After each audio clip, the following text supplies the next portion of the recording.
Queridos, boa noite, que a paz do Senhor esteja nos corações. Faz tempo que a gente não perambula pelas reuniões dos jovens. À medida que a gente envelhece, vai naturalmente sendo excluído, né? Então faz parte. Mas é bom estar com vocês. Alguns anos, 15 anos mais ou menos, a gente andou com os jovens, na época Apoio Jovem da DONEP, e foi uma época abençoada. Espero que vocês entendam esse tempo que vocês estão experimentando e tendo a oportunidade de vivenciar nesses bancos ou nessas cadeiras, e que isso possa ser um legado que vocês carreguem por toda a vida. Salmo 139, abra sua Bíblia lá e nós vamos conversar sobre algumas coisas importantes. Esse é um conhecidíssimo salmo que a gente vê aberto em bastante lugares por onde você passa ou você tem a oportunidade, às vezes, de observar. Esse salmo está lá aberto, com a paginazinha meio amarela, né? Mas pena que poucos entendem os princípios envolvidos aqui e as verdades que o salmista procura nos transmitir. O texto diz assim, Senhor, Tu me sondas e me conheces. Tu conheces o meu sentar e o meu levantar. De longe entendes o meu pensamento. Esquadrinhas o meu andar, o meu deitar, e conheces todos os meus caminhos. A palavra ainda não chegou à língua, e Tu tudo conheces, Senhor. Tu me cercas em volta e colocas sobre mim a Tua mão. Tal conhecimento é maravilhoso demais para mim. Isto é mais do que eu posso entender. Para onde, Senhor, eu fugirei da Tua presença? Se eu subir no céu, aí Tu estás.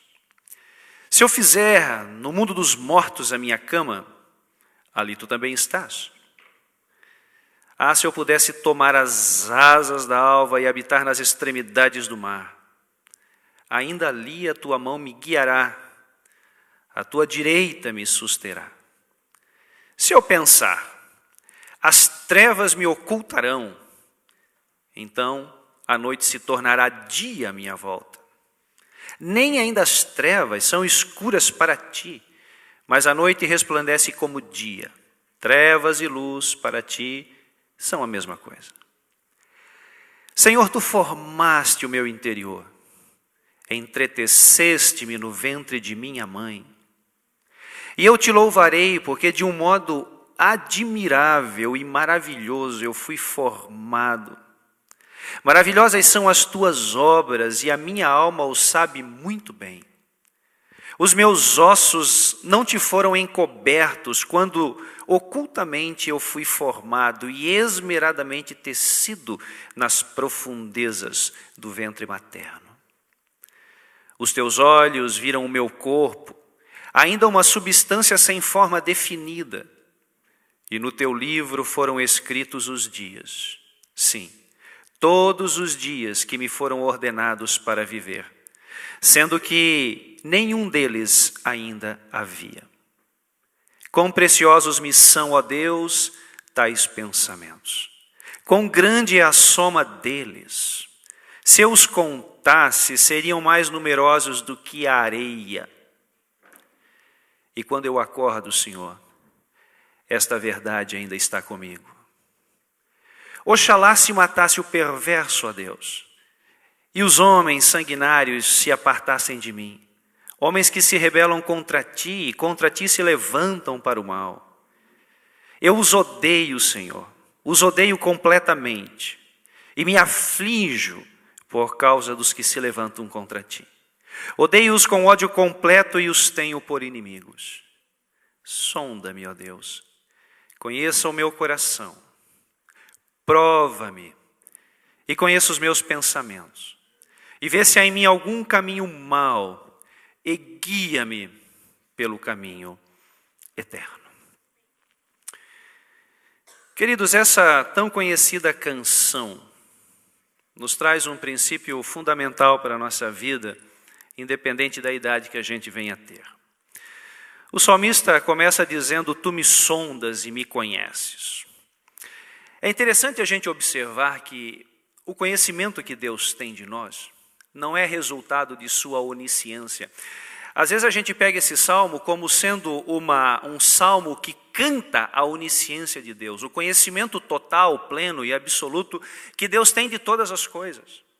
Mas eu creio que não é isso que esse salmo quer nos transmitir, mas é algo além disso.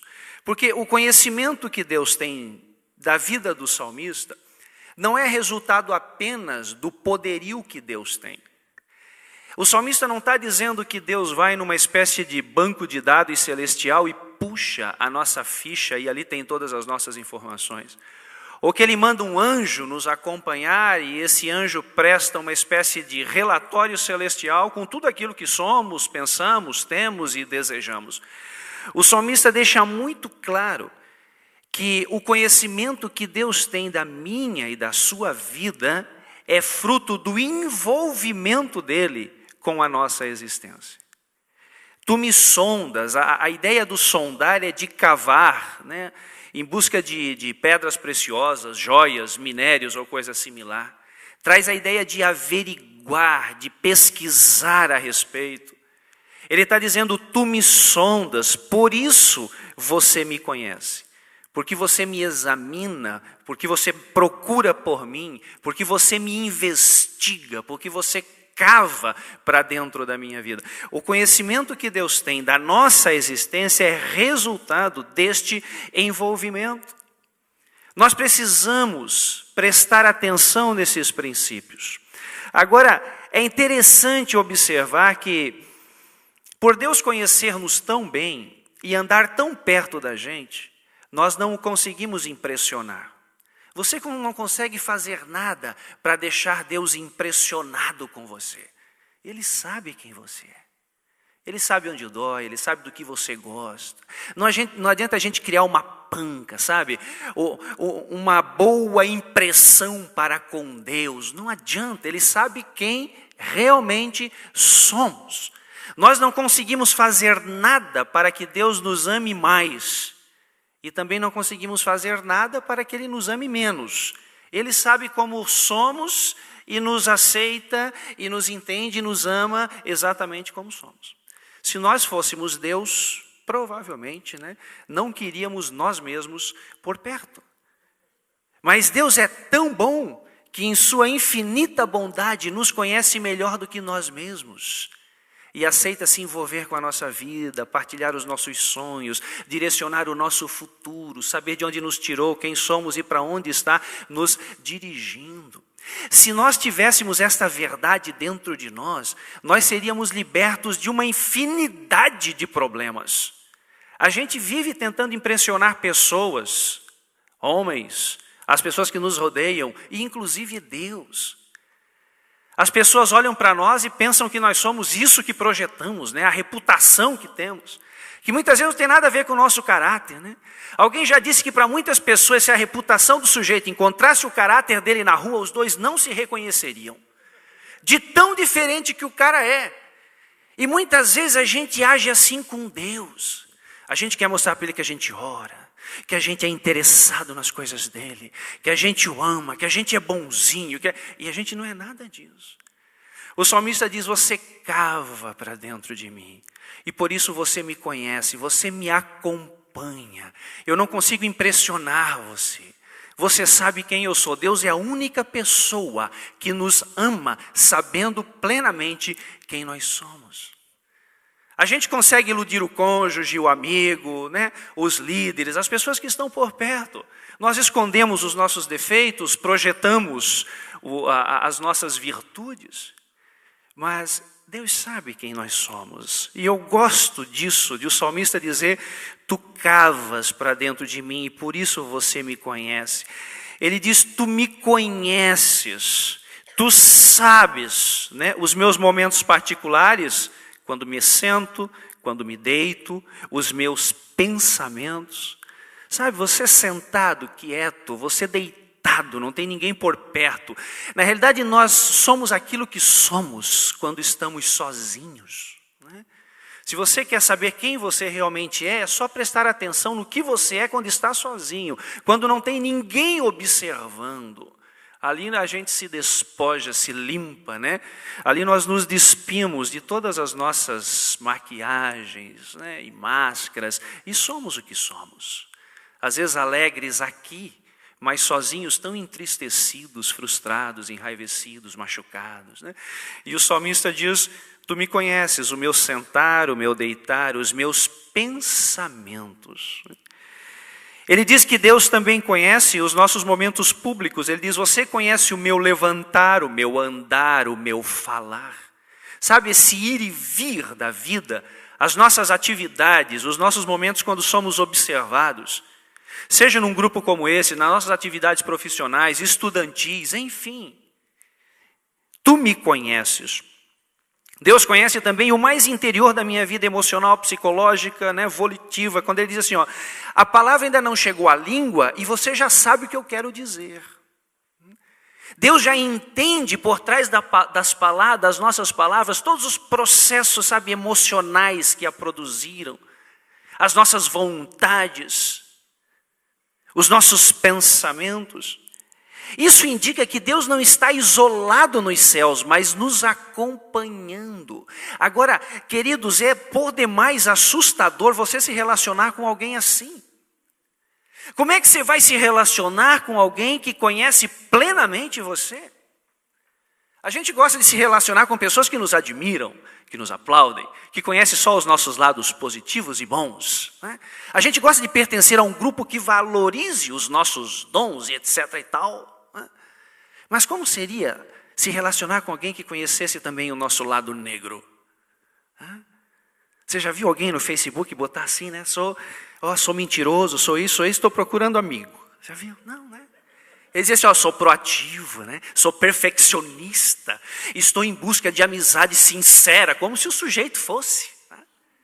A gente só projeta esse lado bom, nobre, para que as pessoas nos gostem, nos amem, queiram estar perto de nós, nos chamem para os seus grupos. Mas como seria se relacionar com alguém que a gente não pudesse escrever nada a nosso respeito, que nos conhecesse plenamente? Por isso que muitas vezes fugimos de uma amizade com Deus, porque chega a ser desconfortável. A gente chega diante dele, ele diz, eu sei, filho, quem você é, eu sei onde está doendo. A gente diz, Senhor, eu te amo, e ele diz, rapaz, eu sei que você não me ama, fala a verdade, eu vou transformar você, não precisa tentar me impressionar, não. Como é viver sem essas estratégias que a gente tem tão bem desenvolvidas para se autoproteger? Como seria se o seu melhor amigo conhecesse plenamente você, se o seu cônjuge conhecesse plenamente você, se o seu pastor, se o seu líder, se o seu irmão, se o seu parente? Que conceito teriam de nós? É isso que o salmista está dizendo, Deus me sonda, cava para dentro de mim, me acompanha e conhece tudo a meu respeito em função de me acompanhar, de estar presente. Ele não manda anjo algum, não tem um banco de dados onde, né, busca lá o CPF tal e tem a nossa ficha corrida. Não, ele nos acompanha e por isso nos conhece. Se você viver com alguém dioturnamente, você começa a conhecer esse sujeito, não é assim? Você é apresentado a alguém e prazer, eu sou João, prazer, eu sou Maria. E daí começam a ser amigos e você começa a conhecer algumas coisas. Daqui a pouco começa um namoro, tem um casamento, depois vai 5 anos, 10 anos de casado, você começa a dizer, poxa, mas quanta coisa de você que eu não conhecia. À medida que você vai morar com alguém, você descobre coisas que você nunca imaginava. O que é isso? É resultado da convivência. Se você quer conhecer alguém, você precisa morar com esse alguém, estar perto. Por isso que na vida a gente tem assim 2 ou 3 amigos, a gente tem um punhado de conhecidos, né? Mas amigo a gente tem uns 2 ou 3, por quê? Porque o amigo demanda tempo, esse conhecimento demanda estar juntos, e você não tem tempo para estar com 200, 300 pessoas. Não tem como ter 1 milhão de amigos. Então, é por isso que Deus nos conhece plenamente, por andar conosco, por estar conosco em todos os momentos, e não simplesmente porque Ele é um ser todo-poderoso. O salmista está mostrando o envolvimento de Deus com a vida dele, e em função desse envolvimento, este conhecimento pleno que Deus tem de tudo o que o salmista é.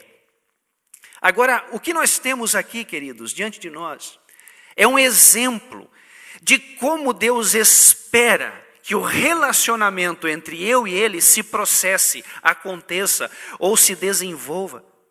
Deus não tem interesse de ser conhecido por nós mediante apenas um livro.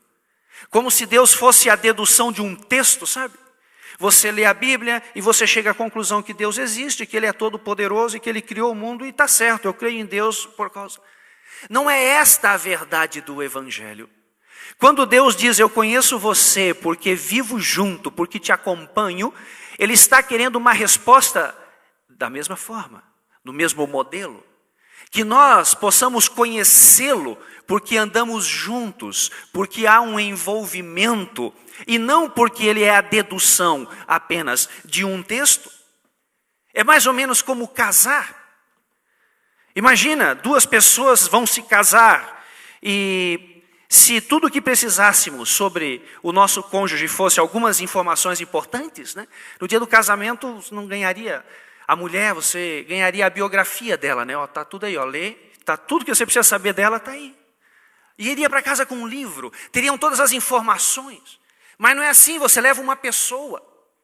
Assim também é o Evangelho. Não adianta a gente entregar um livro na mão de alguém e dizer assim, lê que está tudo aí. Essa pessoa precisa conhecer o Deus deste livro. Precisa ser pessoal, precisa ser real. Deus precisa ser tangível. Senão o Evangelho não faz sentido. Senão não tem cor, não tem sabor. É frustrante viver o Evangelho desta forma. Tudo que Deus está nos ensinando é, eu quero um envolvimento.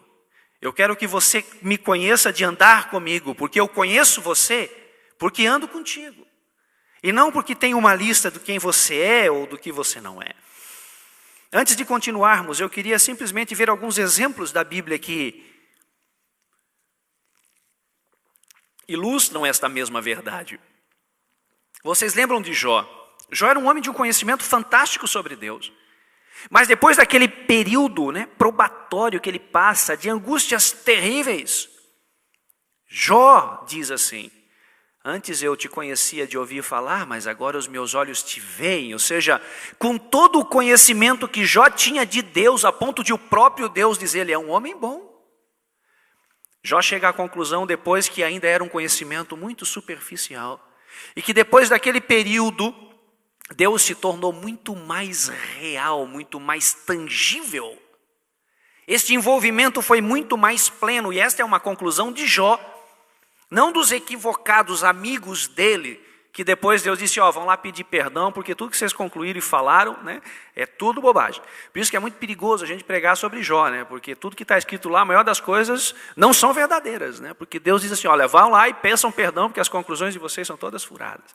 Mas é uma conclusão de Jó.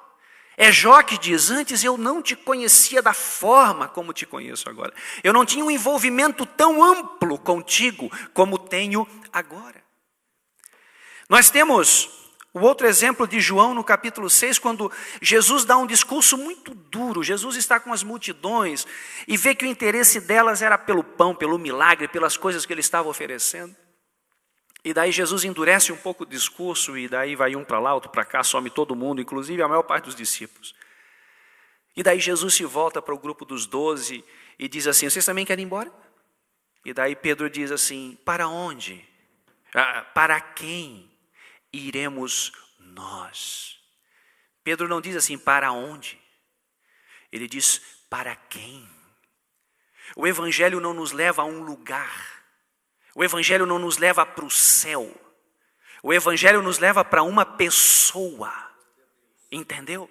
Céu só é céu porque Deus está lá. Se Deus não estiver lá, você extingue o conceito de céu. As pessoas dizem, eu quero ir para o céu, mas para quê? Eu quero ir para o céu para não sofrer mais, para não ter mais doença, para não perder mais entes queridos, né? Para não pecar. E as justificativas são bem grandes. Mas a gente quer ir para o céu, porque lá é o lugar, é a casa de Deus. Jesus disse, estarei levando vocês para onde eu estou, e isto é céu. Então, queridos, o Evangelho não vai nos levar a algum lugar, o Evangelho vai nos levar a uma pessoa. Se não é isto que a leitura bíblica, que o nosso caminhar, que os nossos cultos, que os nossos devocionais estão produzindo em nós, há algo de errado com o nosso Evangelho. Pedro foi inspirado por Deus, né, ao dar essa resposta, para onde iremos? E quando a gente vai às Escrituras, queridos, nós vamos ver que a verdade é uma pessoa. Eu sou a verdade. A verdade não é uma abstração filosófica qualquer. O caminho é uma pessoa. Jesus disse, eu sou o caminho. A porta, né, é uma pessoa também. A vida é uma pessoa. Jesus disse, eu sou a vida. Nós precisamos entender que tudo converge para uma pessoa, para um envolvimento. O Evangelho é pessoal. É isso que o salmista está cantando, deste envolvimento de Deus com ele, do conhecimento que Deus tem em função deste envolvimento e do fato de que Deus espera ser conhecido da mesma forma. E por toda a Bíblia a gente vai ver esta mesma verdade sendo reiterada, né? Tudo aponta para este relacionamento entre eu e Deus, para este envolvimento. João 17, 26, Jesus diz assim, ó, eu lhes fiz conhecer o teu nome e farei conhecer ainda mais. Tudo que Jesus fez foi revelar uma pessoa àquele grupo de discípulos. E ele diz, essa pessoa será conhecida ainda mais. João 15, 15, Jesus diz assim, eu não vos chamarei servos, mas amigos. É interessante como a gente gosta desse título de servo de Deus, né? Pena que Deus não gosta dele tanto quanto a gente gosta, né? Ele prefere nos chamar de amigos, porque servo traz a ideia do serviço e amigos traz a ideia do envolvimento. Isso é um pouco mais profundo do que simplesmente prestar um serviço. Mas a gente gosta de prestar serviço, né? Prestar um bom serviço e depois ser aplaudido, né? Mas Deus não vê assim. O que conta para Ele não é aquilo que a gente faz, é como a gente se envolve, como se processa esse relacionamento, né?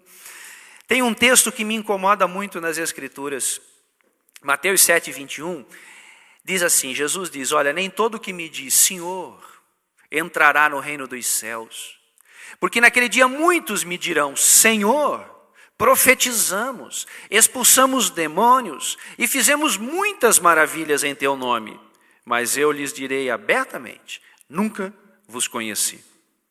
Interessante, não eram maus servos, eram apenas servos desconhecidos. Faziam até coisas boas, mas eram servos desconhecidos. Ou seja, nunca conheci você, nunca tive nenhum tipo de relacionamento. Lembram das 10 virgens, 5 loucas e 5 prudentes?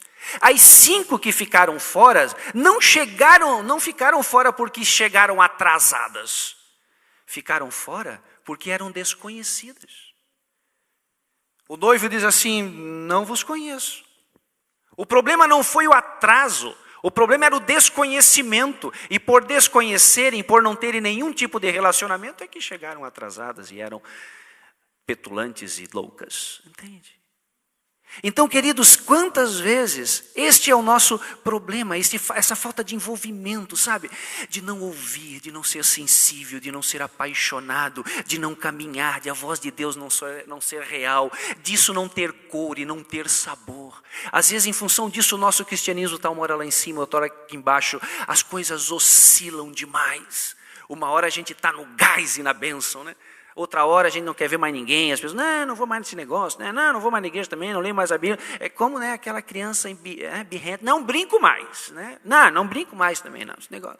Daqui a pouco o negócio melhora dele e volta. Tá? Daqui a pouco ele, não brinco mais. E assim, sabe?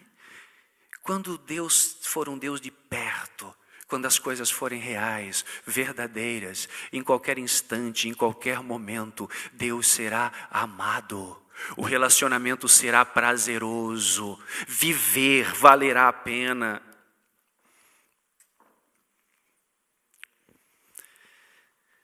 Quando Jesus está indo embora, ele diz assim, para os discípulos, eu não vos deixarei órfãos. Ele está indo embora. E ao dizer essa célebre frase, não vos deixarei órfãos, ele está querendo dizer, a morte não vai terminar o relacionamento. Eu andei com vocês, vocês me conheceram, conheci vocês, estou indo embora, mas não termina aqui. Nós continuaremos a nos relacionar. Ele vai dizer, eu virei, o Pai virá, o Espírito virá, nós faremos morada em vocês. Ou seja, nós moraremos debaixo do mesmo teto. É interessante isso, queridos, porque quando você vê grandes líderes da humanidade, Buda quando morre diz para os seus discípulos, olha, agora vocês precisam seguir o caminho de vocês. Agora vocês precisam ser as próprias luzes de vocês. Quando Sócrates morre, diz para os seus discípulos, olha, os discípulos dizem, ele está nos deixando órfãos. E todos os grandes líderes mundiais, quando partiram, deixaram esse sentimento de orfandade, de que o relacionamento acabou. Jesus não.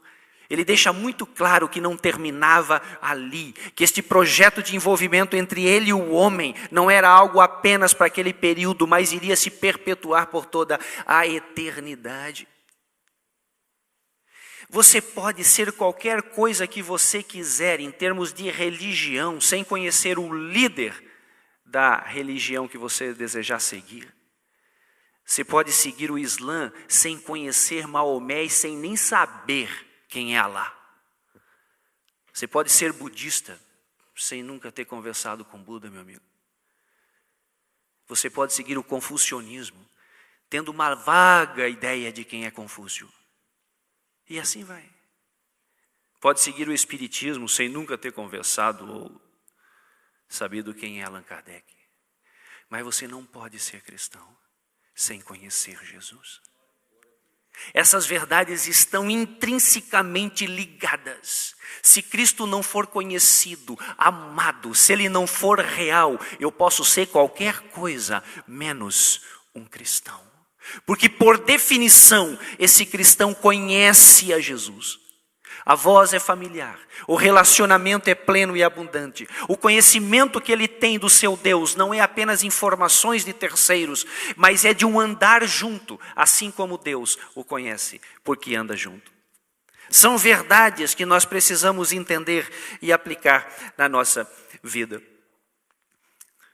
Apenas alguns textos para explicitar que toda a Bíblia aponta para essa verdade. Agora, queridos, continuando no verso 7. Se relacionar com alguém que nos conhece é assustador. E daí a ideia que o salmista nos coloca na sequência, a partir do verso 7, é fugir. Para onde que eu vou fugir? Para onde me esconder de Deus? Será que há algum lugar, onde ele possa não me encontrar? Ele vai citando alguns lugares.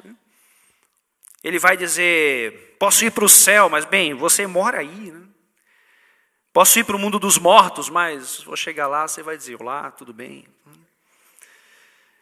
Se eu pudesse habitar nas extremidades do mar, mas mesmo lá a tua mão ia me sustentar. E em qualquer lugar que eu for, Deus vai chegar primeiro.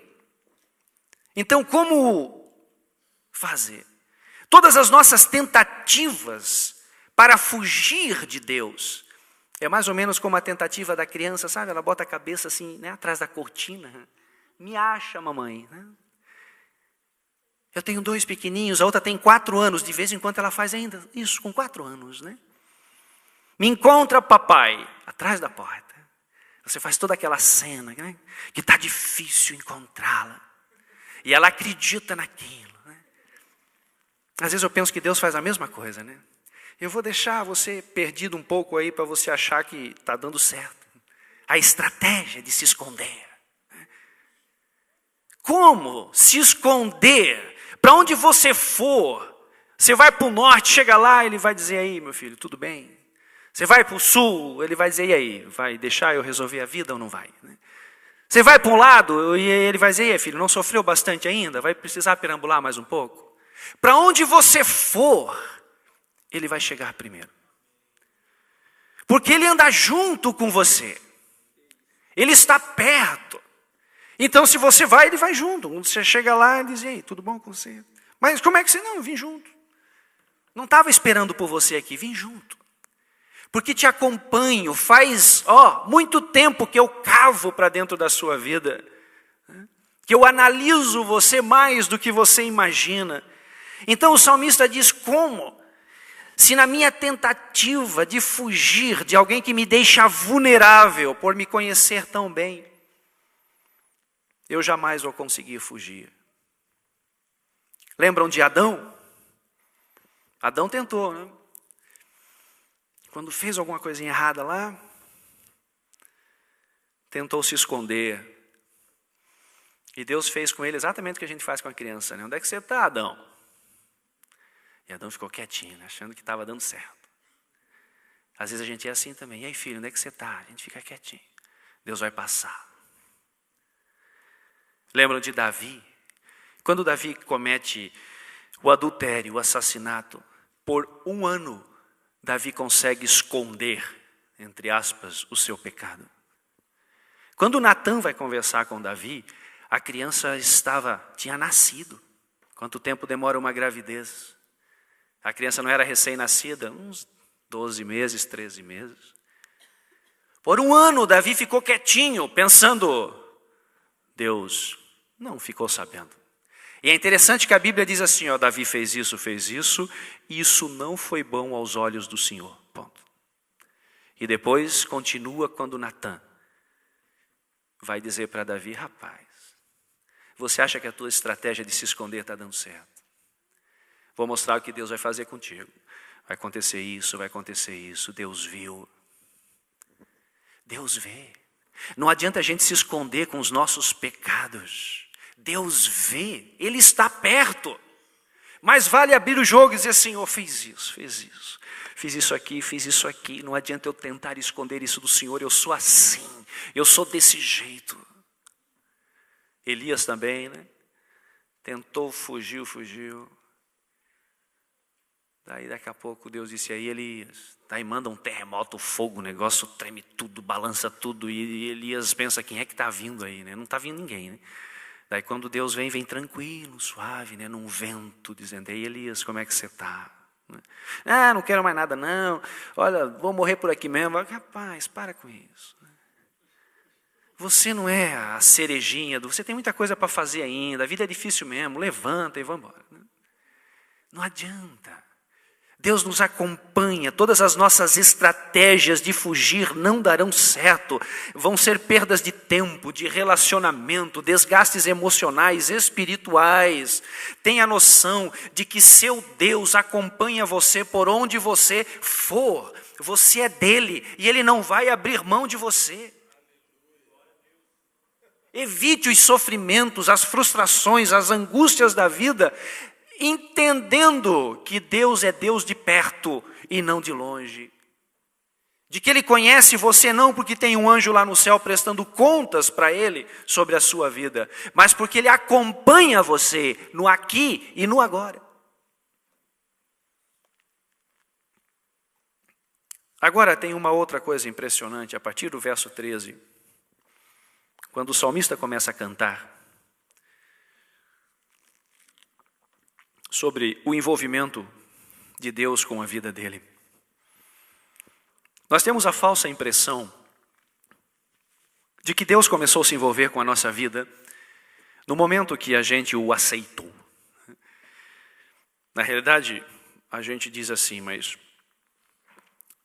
quem nos aceitou foi Ele, né? E não nós que o aceitamos, mas tudo bem. A gente acha que naquele dia que alguém fez um apelo, a gente levantou a mão e disse, eu quero Jesus. Nesse momento Deus começou a nos acompanhar. E o salmista diz assim, não. O envolvimento dele com a minha vida vem de um longo e longo tempo atrás. A partir do verso 13 ele vai dizer assim, olha, eu estava sendo formado no ventre de minha mãe. Eu era uma substância sem forma definida. E você já sabia que eu estava lá, nas profundezas da terra. Sim, porque naquela época, barriga de mãe era como profundeza de terra, meu irmão. Ninguém sabia o que tinha lá dentro.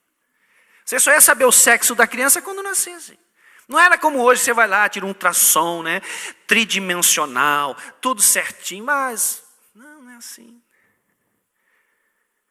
Eu tenho 2 filhos. O primeiro, fiz ultrassom, na época era só preto e branco, aquela imagenzinha que só o médico consegue ver alguma coisa, para você aquilo não diz muita coisa. Gravado em fita cassete, do meu primeiro filho. Daí a segunda, já foi um pouquinho melhor o ultrassom e foi gravado em DVD. Daí essa semana eu estava mostrando para a pequenininha e ela ficou muito impressionada. Eu mando assim, eu quero ver a minha, pai. Daí eu disse assim, pois é, filho, mas a sua não vai dar. Por quê? Porque a gente não tem mais aparelho para ler esse negócio. Que negócio, filho, pai? Não, é que daí quando eu peguei a fita, ele ficou olhando assustado para aquilo. Eu me senti um dinossauro com aquele negócio. Eu digo, mas não, filho, é que isso aqui, ó, tinha um aparelho que tinha uma boca maior, entrava. Eu fui explicar para ele o que era aquele negócio. Então, você imagina na época do salmista. Quanto tempo demorava para a mãe desconfiar que estava grávida? 1 mês, 30 dias. Opa, acho que não desceu esse mês, acho que estou grávida. Como é que era? Mas o salmista diz, Deus já sabia que eu estava lá. Os seus olhos acompanhavam o meu crescimento. Ele diz, eu era esmeradamente, brilhantemente, artisticamente cuidado no interior de minha mãe. Papai não sabia, mamãe não sabia, ninguém sabia. Mas Deus já se envolvia com a história dele. Ele diz, isso é maravilhoso demais para mim. Os meus ossos não te estavam ocultos, eu era cuidadosamente tecido. É interessante, queridos, como estas verdades deveriam nos libertar. Deus acompanhou nossa concepção, nossa gestação, nosso crescimento, cada detalhe da nossa existência. Por isso Ele nos conhece muito bem. Eu sou casado há 12 anos. Eu não preciso falar muita coisa para a esposa olhar e dizer assim, a gente conversa lá em casa. Né? Você imagina Deus acompanhando você, sabe? Desde a concepção. Meu amigo, você olhou para lá, para cá, ele já sabe o que você vai dizer. Qualquer gesto seu é uma redação. Ele nos conhece porque nos acompanha. Por que a gente insiste em ter relacionamentos tão superficiais com alguém que insiste tanto em se envolver com a nossa história? Deus poderia muito bem fazer com que fôssemos resultados de interações químicas, físicas, biológicas e etc. Que as leis da natureza seguissem o seu curso indefinidamente e Ele não precisava acompanhar nada. Poderia ser assim. Como as galáxias, como as estrelas que seguem as suas órbitas e etc. e tal. Mas Ele disse assim, com vocês serão diferentes. Eu vou acompanhá-los, cada detalhe. Você não é um erro. Você não foi jogado neste planeta simples e puramente. Não interessa as circunstâncias nas quais você nasceu. Quem era seu pai, sua mãe, se você foi aceito ou não foi aceito, pouco importa. Deus colocou você lá naquele útero. Deus cuidou de você lá. O seu contexto social, familiar, não deve determinar o que você é. O que tem que determinar o que você é o interesse de Deus pela sua vida, tendo observado e cuidado de você desde a concepção. Essas verdades devem nos libertar para a vida. Deus se envolve, supervisiona cada detalhe da nossa vida. É interessante demais isso. Jeremias também captou essa verdade quando no capítulo 1, verso 5, ele diz assim, Deus diz ao profeta, antes que que te formaste no ventre, eu te conheci. Antes que você saísse da madre, eu te separei para te dar as nações por profeta. Jeremias já tinha entendido isso, que o envolvimento de Deus com a vida dele começou bem antes. Paulo, em Gálatas 1:15, diz assim, Deus, desde o ventre de minha mãe, me chamou e me separou pela sua graça. Uau! A gente acha que o envolvimento de Deus com a vida de Paulo começou no dia que ele caiu do cavalo, lá indo para Damasco. Paulo diz assim, não. Ele já se envolveu com a minha vida lá desde o ventre de minha mãe. Quando Paulo escreve aos Efésios, ele diz assim, Deus nos elegeu nele antes da fundação do mundo. Quando ele escreve a Timóteo, ele diz assim, Deus nos salvou e nos chamou com uma santa vocação em Cristo Jesus antes do tempo ser tempo. Olha só. E quando em Mateus Jesus fala do fim de todas as coisas, ele diz que nós seremos recepcionados da seguinte forma, vinde benditos de meu Pai, possui por herança o reino que vos está preparado desde a fundação do mundo. Uau! Eu sempre achei que Jesus morreu, daí foi lá para cima preparar lugar para nós, porque o negócio não estava preparado e ele teve que chegar lá, empurrar uma casa para cá, tem que trazer um monte de gente lá e botar aqui. O texto diz que assim que ele criou o mundo, ele já criou um lugar para nós lá. O mundo não era mundo, o tempo não era tempo. Deus ainda não tinha dito, haja luz. Mas ele já tinha feito menção do nosso nome, da nossa história, de onde nasceríamos, o que aconteceríamos. Já tinha em mãos o nosso destino eterno. E às vezes quando chamam a gente de feio, não gostam da gente, ou não querem que a gente esteja no grupo, a gente se deprime, vai chorar e acha que é assim mesmo, você é só comigo, né? Ai de mim, coitado de mim, ninguém me ama, ninguém me quer. Essas coisas deveriam libertar a gente e dizer, Deus me ama, Deus se importa, Deus se envolve, Deus me acompanha, Deus me conhece. E deveríamos devolver da mesma forma este envolvimento, este conhecimento de Deus. Talvez nem na eternidade nós saberemos o porquê Deus tem tanto interesse em sujeitinhos como nós. Porque não teremos todas as respostas simplesmente porque estaremos na eternidade. A gente continuará sendo criatura. Não seremos promovidos a deuses. E talvez mesmo lá Deus vai dizer, olha, dá tanto trabalho explicar para vocês que é melhor vocês ficarem simplesmente com a verdade de que eu vos amo e tá bom demais. Porque se ele explicar, depois que ele explicar, a gente vai dizer assim, não entendi, explica de novo. Ele vai explicar de novo, não entendi. Então, filho, é por isso que eu não explico. Então, esse interesse infinito que Deus tem em nós, isso começou muito antes da gente nascer. Agora, outra coisa que me chama muito a atenção é que o salmista diz assim, no verso 16, no teu livro foram escritos os dias, todos os dias ordenados para mim viver, quando nenhum deles ainda havia. Olha só. Deus não apenas supervisionou a minha concepção, crescimento, gestação, mas Ele também determinou a minha história. Aonde viveria, quem você seria. O salmista diz, eu não tinha vivido nenhum dia ainda, e Deus já tinha definido, escrito no seu livro, os dias que eu deveria viver. É interessante como vivemos cheios de medos, de angústias, de inquietações. Por toda a Bíblia, querido, a gente vai ver sempre este tipo de ensino. Deus se envolve, Deus acompanha, Deus está perto e por isso nos conhece. E é exatamente isso que Ele espera de nós. Mas parece que o salmista está em um momento tão lindo de inspiração, até que no verso 19, parece que o negócio assim, ele sai desse lado espiritual e entra na carne e começa a querer a matança do monte de gente. Ele diz assim, se morresse essa gente, são meus inimigos, odeio, não quero pôr pé. Mas o que aconteceu, rapaz? É que o salmista não consegue entender como é que alguém pode desprezar um Deus que se envolve tanto. Como é que alguém pode ser indiferente para um Deus que insiste em estar perto, em nos acompanhar, em nos querer, em interferir? Como é que pode alguém ser assim? E daí ele diz, eu não quero gente assim por perto. Eu odeio, não tenho interesse nenhum em me relacionar com alguém que é indiferente para com um Deus tão grandioso. Isso é um fator bem importante para nós, né? Cuide com quem está perto de você. Porque se você não conseguir influenciá-lo para o bem, ele vai influenciar você para o mal. Se você viver com gente que não tem fé, daqui a pouco você não vai ter fé nenhuma mais.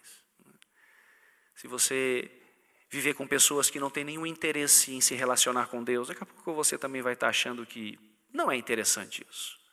Cuide. E é isso que o salmista diz. Eu não quero como meus amigos, pessoas que não compreendem esse amor, que não entendem esse interesse, que são indiferentes para com um Deus que tanto insiste em estar por perto.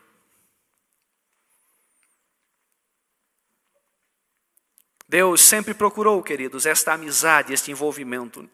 E muitas vezes tudo que ele colhe é ingratidão, revolta e indiferença. E é essa atitude humana que deixa o salmista indignado. Ele termina então dizendo assim, no verso 23, sonda-me, ó Deus, conhece o meu coração. É mais ou menos como que ele dissesse assim, continue a sondar, continue a cavar, continue a olhar para dentro de mim, continue a me acompanhar, porque quanto mais o Senhor fizer isso, mais de mim o Senhor vai conhecer. E daí ele diz, e guia-me por este caminho eterno. O caminho eterno que ele quer caminhar é este caminho do envolvimento, do relacionamento, da amizade, diferente do caminho dos ímpios, que é o caminho da indiferença. Continue, Senhor, guia-me em direção a Ti. O que temos aqui, queridos, é uma experiência pessoal do salmista. Esse salmo não é uma análise, sabe, um tratado filosófico, uma dissertação. Não havia nenhuma pressão para produzir um novo CD, e daí o salmista sentou lá porque tinha que ter mais uma música para o CD novo dele. E daí ele sentou e botou um título e começou a escrever. Não era nada assim, não foi produzido artificialmente. Isso aqui era a canção dele, de quem Deus era, como ele se relacionava com Deus e como Deus se relacionava com ele. Esta é a verdade que ele chegou, era a experiência pessoal dele. É uma canção pessoal. Que esta seja a nossa verdade. Quando Oséias, no capítulo 6, escreve a tão conhecida verdade, vinde e tornemos ao Senhor, no verso 1. Verso 3, ele diz, conheçamos e prossigamos em conhecer ao Senhor. E a gente conhece só esses dois versos, geralmente. Mas no verso 6, Deus diz assim, eu quero o conhecimento de Deus mais do que holocaustos. Você já viu como a gente gosta de oferecer coisas para Deus? Nós somos extremamente bondosos com Deus. A gente gosta de dar para Ele nosso dinheiro, a gente dá para Ele nosso tempo, a gente dá para Ele o nosso serviço, a gente dá para Ele os nossos dons, habilidades, a gente dá adoração, a gente só não dá a nós mesmos, né? A gente gosta de dar coisas. Ó Deus, isso é para Ti, mas eu fico aqui com aquilo que eu sou, conhecendo-o tão pequenamente, tão superficialmente, sem nenhum envolvimento profundo, porque eu sei quem eu sou e se eu me envolver, Ele me conhece plenamente. É melhor eu ficar por aqui escondidinho, deixa Ele se envolver com outros. E eu vou dando coisas, sabe? Eu tento compensar o fato de eu não dar a mim mesmo, de não me entregar, dando coisas, sabe? Aquele casal que tem problema, está pronto para se separar, ele dá um carro, dá uma viagem, tenta compensar. O pai que não ama o filho, se sente culpado, daí dá o tablet, dá o videogame, dá uma viagem para Disney, enche o guri de presente, como se fosse resolver o negócio. Se não tem relacionamento, se não tem envolvimento, tudo aquilo que você dá é inútil. Deus não está querendo receber nosso dinheiro, nosso tempo, nosso serviço. Não, Ele não precisa de nenhuma dessas coisas. Tudo isso Ele tem sobrando. Ele quer nós mesmos, por completos, plenos, dizendo: eu estou aqui, eu quero te conhecer, quero me envolver, quero que o Senhor me transforme de acordo com aquilo que o Senhor é. Eu quero que o Senhor construa em mim esta realidade para a qual o Senhor me fez nascer. Vivemos, sabe, ensimesmados, preocupados com aquilo que somos, que temos, onde vamos chegar. E nos esquecemos dessas verdades projetadas em Deus. Portanto, que esta seja a nossa canção. E que em tempos, queridos, de amizades tão superficiais e escassas, né? Hoje em dia a gente tem cada vez menos amigos. O mundo virtual nos encheu de amigos. Você tem no Facebook lá uma turma de gente que não sabe nada sobre você. E para muitos, né, se Deus quiser ser amigo, e que Ele me adicione então, ou que mande um e-mail, alguma coisa desse tipo. As pessoas estão tão acostumadas a esse conhecimento superficial do mundo virtual, no qual você bota que é uma boa pessoa, e o outro do outro lado bota que é uma boa pessoa, e você se relaciona com alguém que você nem imagina quem é. E você diz: eu tenho tantos seguidores, tantos amigos, e daí? Quando você morrer, quantos daqueles vão estar por perto? Talvez a maioria vão saber da sua morte depois de 1 ano, 2 anos, 3 anos. E talvez no dia do seu velório só vai estar presente papai e mamãe. A gente projeta essa realidade do nosso tempo em Deus. Conversas curtas. Assim como aquele amigo que nos incomoda, deleta esse sujeito. Não estou mais interessado em tolerar esse cara. Não faz parte mais do meu grupo de amigos. A gente acha que é assim com Deus. Quando Ele começa a mexer na nossa vida, a gente corre e diz assim: não, também não é assim não, Senhor. Você começar a mexer aqui, então... Assim como a gente conversa com 200 pessoas ao mesmo tempo no mundo virtual, a gente quer fazer a mesma coisa com Deus. Conversa 5 minutinhos, 3 minutinhos, às vezes com o celular ligado para ver se tem alguém mandando uma mensagem, porque a gente tem que responder ao mesmo tempo, né? Afinal de contas. Entende? Esse tipo de relacionamento com Deus não nos levará a lugar algum. Seremos pessoas frustradas, vazias, terminando a vida sem nunca conhecer a Deus. Essa aqui nunca será a nossa canção. Deus ainda, o conhecimento de Deus ainda se processa nos moldes da vovó e do vovô. Quer ser amigo de alguém, vai passar tempo com esse alguém. Junto, conviver com ele, conhecer quem ele é. Sua voz, seu jeito, seus interesses. É isso que o salmista está dizendo. Deus anda comigo, Ele me acompanha. É por isso que Ele sabe quem eu sou. Ele cava para dentro de mim. E é isso que Ele espera de nós. Que possamos andar com Ele, ter tempo para Ele, que a presença dEle seja familiar, que a presença dEle seja importante, que isso seja real, que a voz dEle seja real, que Deus seja amado e conhecido. Isto é o Evangelho. É disto que este salmo fala. É desta verdade, deste conhecimento pleno e absoluto de Deus. Isso está disponível a mim e a você. Não deixe para conhecer esta verdade com 30, 40, 60, 70 anos. Aproveite esta verdade enquanto você é jovem e viva uma vida desfrutando do conhecimento de Deus. E que Deus seja real. É interessante, me chama muito a atenção a vida de Abraão, quando Deus manda ele matar seu filho, e com isso eu estou terminando. Abraão sabia que Deus não permitia sacrifícios humanos. E muitas vezes ele deve ter passado por lá e chorado, vendo crianças e ossos sendo oferecidos nos holocaustos pelos campos da região. A maioria dos deuses recebiam sacrifícios humanos. Mas Deus era muito real para Abraão. A voz era familiar. Foram anos caminhando com Deus e Deus transformando o caráter de Abraão. Até que um belo dia, Deus chega para Abraão e diz assim: eu quero que você ofereça o seu filho em holocausto. O que você faria se você fosse pastor de uma igreja e um irmão chegasse para você e dissesse assim: ó pastor, é o seguinte, Deus falou comigo. Que bênção, meu irmão. O que Deus falou? Ele quer que eu ofereça o meu filho em sacrifício. Rapaz, isso é a voz do diabo, meu irmão. Você repreende esse negócio. Hã? Não é assim? O que você ia dizer? O que Deus estava pedindo era exatamente o oposto daquilo que Abraão sabia que Deus amava. Mas por que Abraão obedece? Porque era a voz de Deus. Era inconfundível. Abraão, se fosse conversar com você, ia dizer: rapaz, é a maior loucura, mas é a voz de Deus. É familiar. É a voz que eu já ouvi outras vezes. É a voz do meu Deus. Eu tenho que obedecer. Abraão tinha um envolvimento com Deus a tal ponto que mesmo em meio ao absurdo, a voz de Deus era a voz de Deus. Para nós, às vezes, né, Deus pede coisas que a gente sabe que é exatamente isso que a palavra de Deus diz, e a gente diz assim: não, mas eu tenho que ter confirmação, sabe? É que a voz de Deus é tão estranha, a gente não está acostumado com esse negócio, que quando ele pede alguma coisa, a gente diz: não, tem que ter confirmação, né? Não, mas rapaz, mas está escrito aqui, ó, então foi Deus mesmo. Não, mas é bom. Entende? Bem diferente de Abraão, era familiar.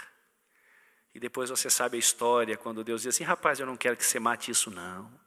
Você está plenamente certo, eu não admito estas coisas. Isso era só para provar para você. Provar você. Que essa seja a nossa vida. Que Deus seja conhecido, amado. Que você ande com Ele. Porque você não tem opção. Ele andará com você. E mais cedo ou mais tarde, você vai ter que se render. Ou por bem, ou por mal. Ou você vai sofrer menos, ou você vai sofrer mais. Mas no final, você vai chegar exatamente aonde Ele quer que você chegue. Então baixe a guarda e diga: Senhor, eu quero te conhecer. Eu vou me envolver. Eu quero estar perto. Se você cava para dentro de mim, eu quero cavar para dentro de você. E eu não quero que você seja só a dedução de um texto, mas que você seja uma experiência real, verdadeira.